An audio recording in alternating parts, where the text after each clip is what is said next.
Benjamin Patch, monster of the vertical leap, sensational to watch on the court and even more fascinating off it. An athlete and artist in equal measure, he's found a home that he loves in Berlin, but right now he's back in the home that he grew up in the USA.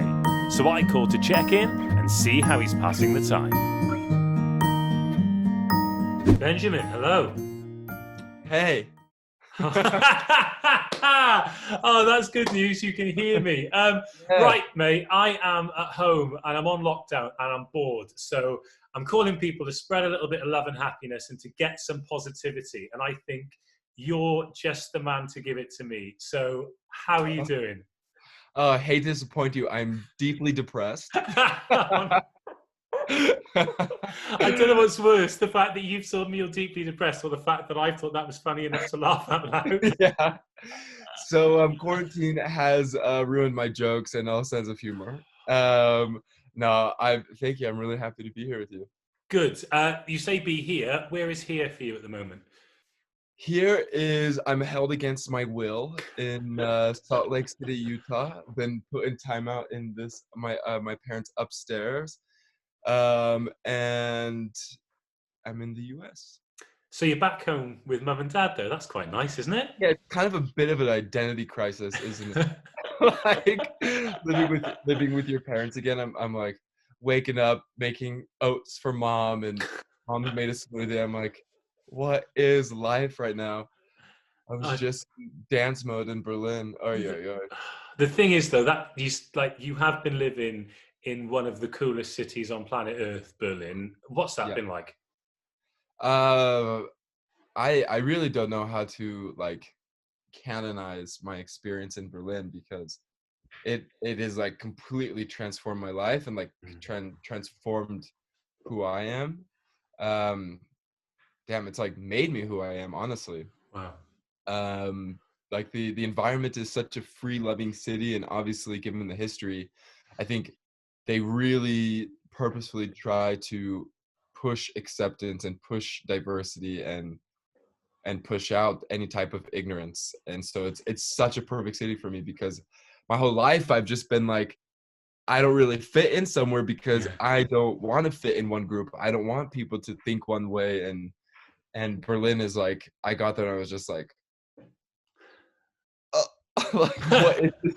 what is this place? So my experience has been amazing. I've been welcomed by not only the volleyball community but also the regular community and the art community, and so I feel like that is really my home. Did you have an idea of that before you went there, or did it just come as the most pleasant, amazing surprise when you arrived? I think a bit of both. I mean, before sports, I was just doing art, and so I have so many friends that I used to work with and do projects with that would travel through Berlin or were living in Berlin at one point. And so when the option for me came and I had the opportunity to go, I was I knew that this would be a very kind of seamless experience for me to kind of transitioning in, but I had no idea it was going to be just my wildest dreams in terms of community and friends and inspiration also. I really feel like Berlin has validated me as a person, and as someone that wants to do more than just sports simultaneously. I've really been able to do both in Berlin. I feel successfully, to be an athlete and to stay focused, and then also to prove that you're capable of doing more than one thing, and that's something that's really important for me to exist. How's your German? Sehr, sehr gut. That is better than mine, I'll tell you that. Art's an interesting thing, though, isn't it? I was lucky enough to be there in January because they had the European Olympic qualifiers there when France got to Tokyo. And I took a camera and I had to set off from my hotel early because there was just so much to take in, whether it was the beautiful architecture or the street art or just interesting people. It's just a feast for the eyes everywhere you go, isn't it? Yeah, it really, a feast for eyes. Feast for eyes is perfect way to say it, I think. I mean, I like that you said the people too. It's such obviously a metropolitan city, but it's you just don't get the sense of it all. I mean, it can be kind of a dark place too. Like you see some heavy stuff, but also you just see like such personality, and there is just like zero judgment in a way that like people really are like so diverse from person to person. That's the It's art. it's weird. So I live in East London, and a lot of people in East London think they're cool, but then you go to Berlin and you see that the people are actually cool. Right. Anyway, this is turning into a love letter to Berlin, which I'm Well, totally on might board as with. well be, honestly. So you're home in Utah. Then what is day to day? What does today look like, for example? You know, honestly, I'm in a really lucky situation, I think, comparatively to like some people. Utah doesn't have a lot of cases of this, Okay. worldwide virus of COVID-19. And so I think the tone here is a little bit relaxed, maybe too relaxed. Um, but it has allowed for a little bit of flexibility, which is nice. Because I went to university also in the same state, I had old connections and old friends that have helped me get into a private gym. So I'm Nice. able to work out every single day, sadly. I mean, like, I don't know. I think once you're an athlete, you're like addicted to like staying in shape, and you're like one day of not working out, you're like, like just dying. But yeah, so I work out every day, and super happy about it. No, I'm just kidding. Super grateful. I have to say that I'm on camera. And and then after I go straight to a pottery studio of a friend who also has a studio, so I'm there alone. And I'm doing ceramics every day. Actually, really cool. I was teaching ceramics in Berlin, and Nice. a couple of times a week. And now being able to come here, I was like, what can I do with this? And a friend of mine, we decided together that we would start a charity. And so we've started this charity to help people affected by Corona by selling our pottery, and then 100% of all proceeds go to help medical staff and try to help communities that are affected by Corona. Is this the B assembly thing that I've Yeah, seen? this is absolutely B. This is B. Yeah, so I mean, my dream is to start this brand called B that's doing fashion and design and pottery, and pottery is kind of the segue into it all. And so it's been a really nice way to start, especially have it be a charity at first and really try to help people. Yeah, but that's B. The art thing, it's a really lovely blend because, like, just show me your hands a sec. You've got these huge hands, and anyone who knows you as an athlete just sees like you getting up and spiking, and it's absolutely brutal. And when you've got athletes who are artists too, so like Joe Joyce, for example, who's a heavyweight boxer who won silver in Rio 2016. He's like a fine artist, and I always think it's Oh, cool. yeah, super cool. So for you, was it art and then pro sport? And was there ever a moment where you thought, oh, I'm not going to be able to intertwine these two things here? Or have you always just been able to find the balance and they've been able to coexist? Yeah, wow, this is a really good question. So, yeah, I mean, I never did sports growing up. Like I was always doing creative things and art. Like I think the most sporty thing I did was run track. And even then that Okay. was like a trial. But I was just always in the art room and drawing and doing. I actually started doing pottery when I was like 12 or 13. So I've done it for 14 or 15 years. But yeah, it came well before sports, and my plan was to go to college, university for fine art. And Okay. it wasn't until I suddenly grew like way too much, honestly. And happened upon the sport volleyball and just was like obsessed. But it's really funny because I just said this to someone recently because I just remembered the story. But I remember working on a piece in the ceramic room in high school, Okay. and my ceramic teacher and kind of mentor came up to me and was like, do you really think this sport thing will go far for you? Like No maybe you should way. just stick with ceramics, because I was quite talented when I was young. So that was my plan, always to be like a potter for the rest of my life. But yeah, so Whoa. um, But I think there was a moment when I went to university and I was studying art and design. That was my major, and I think towards the end of my later years, I just kept hearing like whispers of like, he's not focused, or he's too all over the place, or all these things, and maybe they were a little bit right.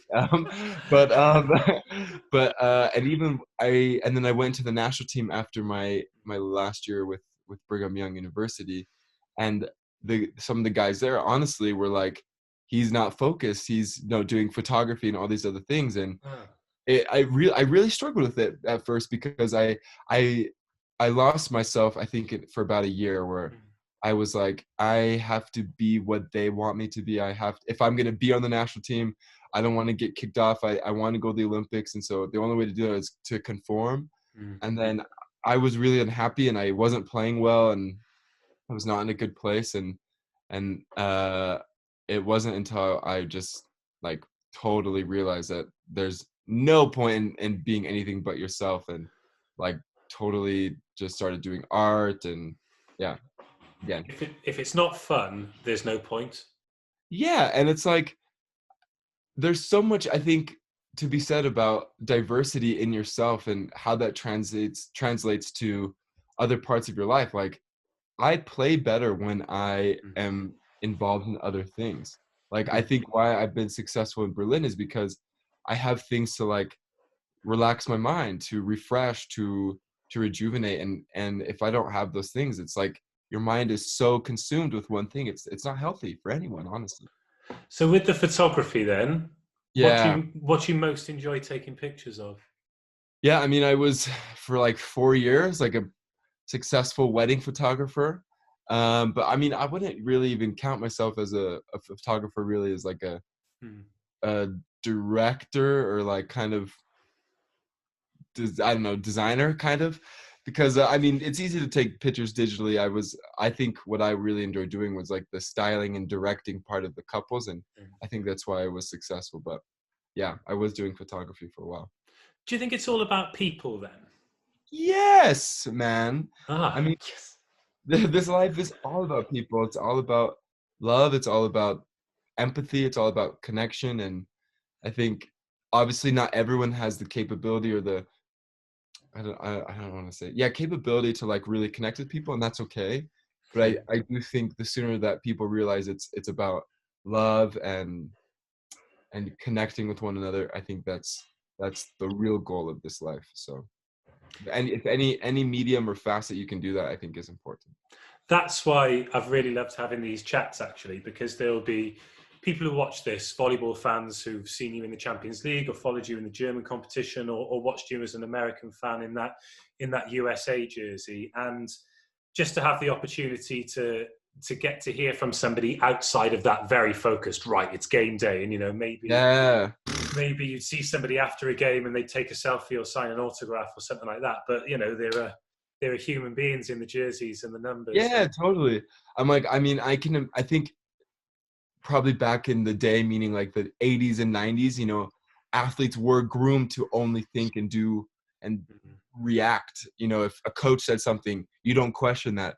If someone wants to be, you don't question that. And I don't believe that, and I don't think that way. It's I put all humans on the same level, and I think that there is an emotional and movement happening that's like allowing athletes to use their voice to do something, because we do have so much power and influence. Like we don't need to do what we're just told to do. We do have brains, we do have personalities. So who were your heroes growing up then? Were they artists or were they sports stars? That's a good question. Who are my heroes? Easter, so I should say Jesus. Jesus. Sorry. um who were my heroes growing up? Yeah, I mean, I think I would probably say artists. There were some ceramic artists and Japanese artists that Ken Mizuki, who I love, and some other artists that I really, really love. But heroes, I don't know. I really looked up to like my biological mom. She was one of my heroes. Um, I don't know, people that were just doing kind things. I can't remember like certain situations, but yeah, I don't know. I had a lot of heroes probably. Right, we're going to play a game now. It's called Simply the Oh yes. Best. Yeah, I'm going to ask you a series of questions, but just want nice, quick answers. And I Okay. want to know your immediate thoughts on the best thing in a certain category. So this isn't in the round, but it's just a practice. Best flavor of ice cream. Oh, peanut butter chocolate chip from McConnell's ice cream. Great, there we go. That's how the game works. Okay, Okay. first one then. Some of them are volleyball related, and we'll Yeah. start with the volleyball related one. So this is simply the best. Best setter you've never played with. Never played with? Never played with. Bruno. Best sport outside of volleyball.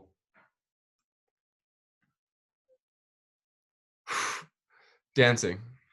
Best song to listen to before a game. uh, Partition by Beyonce. Best moment of your career. Oh, professional. College and professional. Uh, Being named freshman of the year. Best food to eat after a game. Dang, beer. Just kidding. Uh, pa- pasta. Best place in the world volleyball's taken you. Japan. The best atmosphere you've ever experienced. Brazil. Good game. I like the game. Suck, Well done. Yeah, suck. that's it. Yeah. Just a quick game. All right then. So you said pasta there. I was going to ask you who has the best food: America, Italy, or Germany? Oh, definitely not America. Sorry. Ay, ay, ay. The best food out of those three, can Yeah. I choose a different? Can you what? Can I Yeah, choose a of different one? course you can. I would say Israeli food is actually the best. Oh, really? Yeah, have you been to Tel Aviv? No. Holy crap. That like their food is incredible. I Wasn't would expecting that. yeah, All the right. flavors, the spices. That's going on the to-do list. All right, Yeah. let's pick up a few points from that then. Freshman of the year. Like in the UK, we've got this image of American college sport just being the biggest, best, coolest thing ever. Was that freshman of the year in your university or freshman of the year like volleyball freshman of the year? I actually got both. Wow, Yeah, really? my freshman year was just it was crazy, but it was cool. Like I grew up. I mean, high school wise, like in Hmm. Utah, and there was no boys volleyball, and so like for me to go from that into doing that my freshman year, I was like, this is just some crazy dream. But it was huge for me. Yeah. Yeah, absolutely enormous. And so, you said you came into the sport late. When you went to university and you were playing well and you got freshman of the year, at what point did you think, well, I'm just going to go to Europe and be a professional volleyball player? Yeah, honestly, not a thing. I mean, to be honest with you, if you asked me like 3 years before it was my freshman year, I didn't even know about college volleyball. I didn't No way. even have it on my radar about collegiate sports. I didn't follow sports at all. And the thought of me going to university to play sport was like a joke. Yeah, it's so funny. Yeah, Crikey! And now you're here because my first intro to USA volleyball was the Olympics in 2012 when you'd have yeah, been so incredibly young. It's not even worth thinking about. But yeah, all of that USA team played professionally in Europe. They were all playing yeah, Champions League volleyball yeah. at the time. So is that like an aspiration for the top American players to travel and play and just experience that? I think it's pretty subjective. Like, Okay. I mean, like you said, college is kind of this paramount thing where it's like everyone wants to go and play in university if you are an athlete, Hmm. for most athletes. I think going and playing in Europe is not something that I think Americans tend to be comfortable with in Okay. Europe, South America. I think that is actually a problem with not a problem. It is an unfortunate thing about American culture is it's so comfortable here because everything is so accessible Yeah. that you really don't like uh entertain the idea of moving outside of it. Okay. Um which I can understand, but for me I'm like I like being in really foreign situations. So Yeah. I don't know, I can't speak for all athletes, but I would say actually most of them don't I wouldn't say are really open to the idea. Mhm. What about Tokyo then? We've got a date now in Yeah. 2021. That's got to be on your radar, surely. Oh yeah. So Japan is like my favorite country in the world. Okay. So I'm pretty excited the possibility of going, obviously, and it being my favorite country and my first Olympics would be like so cool. And yes, it's a year away, which does change some life plans, Okay. but you have to be flexible in life, so it's okay. Yeah, but surely that is the stars aligning, isn't it? That is you making a name for yourself in Europe. You'll be a year older, a year stronger, Sure. and the chance to go out there, maybe even medal. Maybe even medal. I mean, yeah, I hope so. I mean, if I'm being honest, I definitely think our team has total potential to definitely be on the medal stand. I don't think there's anything wrong with saying that. It's honest. I think we're not arrogant. We just work super super hard, and I think like the team that we have is super cohesive and super diverse in a way. So I think we have a good shot. Sometimes. Okay, time for another quick game, and this could go one of two ways. Honestly, some people have done really well at it. Some people have done badly Oh at no. it. But the feedback I've got when they've done badly, it's because I've done badly. So that's what we're about to. Oh no, I've broken the iPad bin. Shumin. How have I done this? Okay, so what's going to happen is I'm going to show you a picture, and the pictures make up something. So it might be an athlete, it might be a film, it might be anything. So Yeah. this one, the first one in the picture round is a USA volleyball legend. Okay,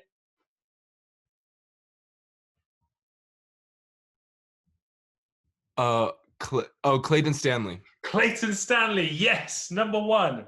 Okay, this is an American rock band. They're not a band anymore, but there were two of them in the band. White Stripes. White Stripes, 2 out of 2, killing it. All right, this is a movie. Either came out in 2018 or 2019. I can't remember which year. You'll kick yourself if you don't get this. Star Wars. No, No. no, no. Uh. Think, Uh. think. Bradley Cooper, Lady Gaga. Oh. What's just Yeah. happened? A Star is Born. A star. That's so funny. That's good. And for 4 out of 4, 100% top marks. This is a band. Beach. Oh. I think. Tough one here. Earth, Wind, and Fire. I'm gonna go ahead and say the Beach Boys. The Beach Boys, correct. Hey, 4 out of 4. That's quite good. Come on, you guys. Too But easy. you said that Bruno is the best setter you've never played with. He is the worst at this game. He got 1 from 4. Bruno did. Well, I'm not surprised there, Bruno. Yeah, the only one he got was Copacabana Beach. How would you rate this season with Berlin then? Champions League, what were you, third in the group? You had that real ding dong in Russia, didn't you? That Yeah. setter in Kemerovo. Are you happy with the season? Do you think there's room for improvement, or where are you Yeah, at with I it? mean, I am super happy. I mean, for our team in general, like, couldn't ask for a better team, honestly. Such good guys, amazing guys, actually. Um, Playing wise, we played very well together. Very successful season. Sadly, I got hurt right after our first Champions League game and missed the next two, which was a bummer. But overall, I think yes, great. Definitely Champions League. Our team has so much potential and aspirations I think are possible to reach in Champions League. So I think that would have been, I don't know, just a little bit of a better result for us, would have made it a little better season.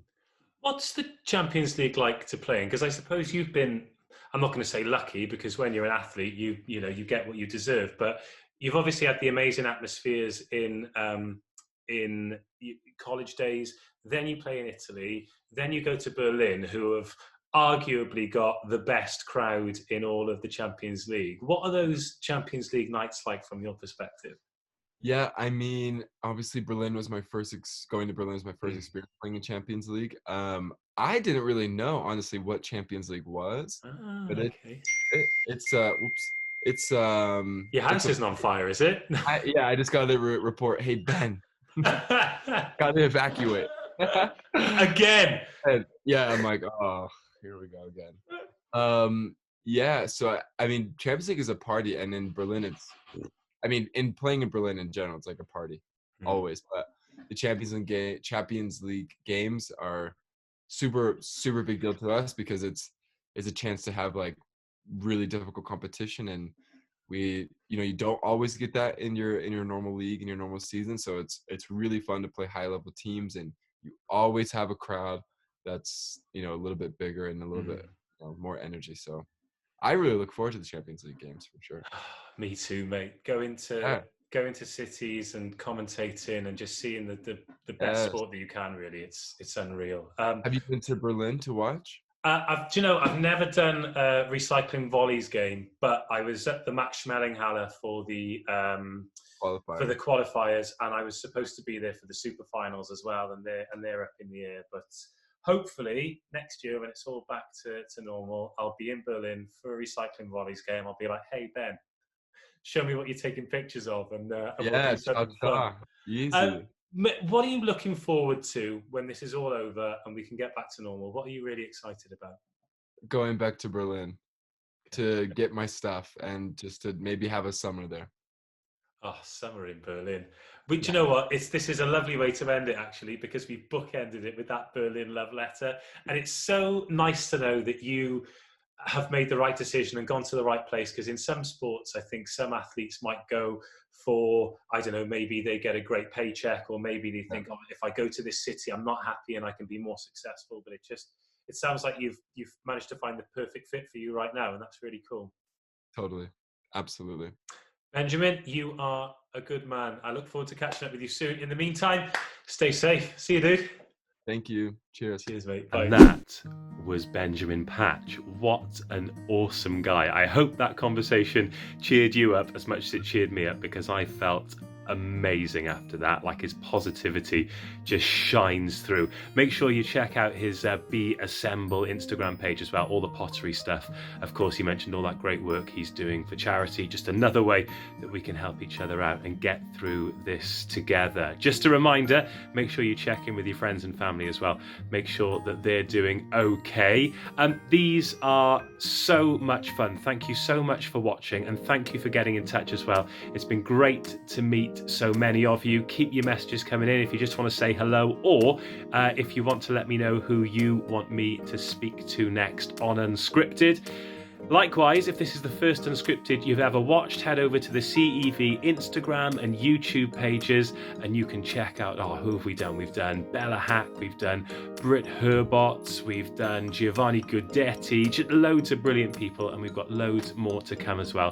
So do stick with us, not just during lockdown, but when we get out as well, because when the volleyball's back, that's when the fun will really start. But until then, speak to you soon. Can't wait. Stay home, stay safe, take care of yourself.